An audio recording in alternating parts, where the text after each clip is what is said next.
I'm not quite sure what I'm looking at here, Earl. I think it's a tractor. We were talking about it as like it almost looks more like a battering ram. But what is this thing? Well, it's a tractor that I acquired in probably about 1990, and I found it down at Baker City, and it was sitting in an old shed, and it's a 1915 1020 case.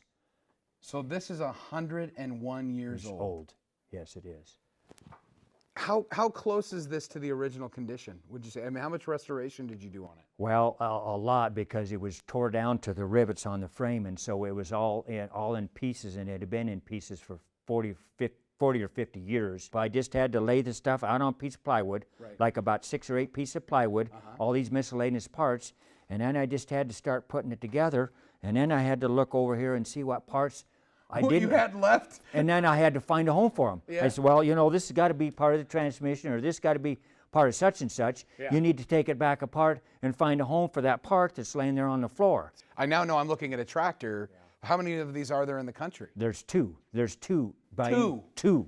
This is one of the two. One of the two. The other is in Harrisburg, Virginia. My you know, there gosh. might be one more out there or two, Right. but if there is, nobody knows about There's it. only two known of, and you have one of them. Yeah, and I don't deserve to own it, but you know, it's here at Sunrise Iron. Behind you is something that appears to be very much steam powered. The thing that confuses me about this is it looks like a tractor, but it also looks like an old railroad engine. So Steam I'm locomotive, really, yeah. Yeah, what am I looking at? And even on the front, it has what looks like a stove door.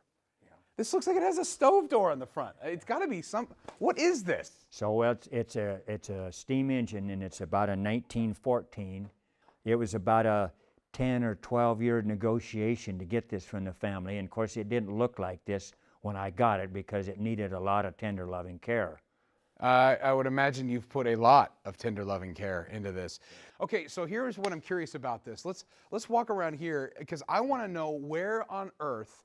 Well, first off, would you look at the size of these gears?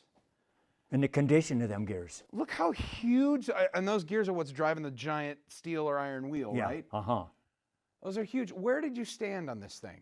Like, where in the world did the farmer stand? Because it looks like, I don't even know where you'd stand on it.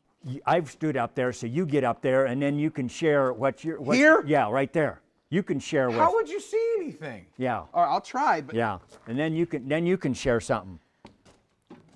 It's intimidating. this is like driving a freight train. Can I just throw that out? This is like you would be driving a freight train down open road. Like, at least on a freight train you had rails. I mean, I'm not quite 6 foot tall. I can't see anything. How tall are you? About 6 foot as well? Yeah, 6'1". How do you see anything on this thing? Well, you just have to go by osmosis. Osmosis. Code for the lines weren't as straight in the 1920s. Is that what we're saying? Because, you know, today you look at farmers' fields and they're crazy straight. You know, they're like snap lines straight almost. 'Cause a lot of GPS farmers use straight. GPS and all. No GPS here. No. Just good old-fashioned doing your best to do a straight line. One of the really neat things about Earl's collection that I learned doing a little research on you, Earl, and visiting with Earl, is that every piece in this museum works to some form or function, right? Absolutely. So there's no rust buckets at Sunrise Iron. Like, these things all run. I would be absolutely terrified to drive this unless it was in like a 400-acre field with nothing I could hit. But everything in this place works. So Earl, you are obviously very, very passionate about this. I mean, from the truck you're sitting in right now to, there's got to be hundreds of artifacts in here, big, small, and in between. Why are you so passionate about this? Why have you taken so much time to not just find this stuff, you've restored it all? Because it's protecting saving our heritage, and this is what, you know, agriculture is what feeds you and I and everybody else on this planet, and, you know, this stuff is going away. And so I just got a passion to collect this stuff to preserve our heritage. Why is preserving the history so important to you?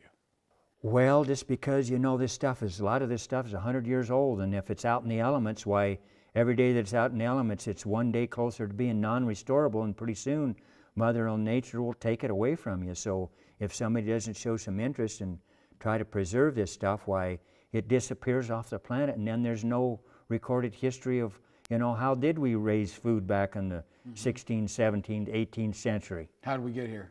Yeah. And once history is lost for yeah, good, yeah. it never Yeah. comes back. Yeah. Well, if you want to know more about Earl or Sunrise Iron and Earl's passion, just visit lovewhereyoulivetv.com.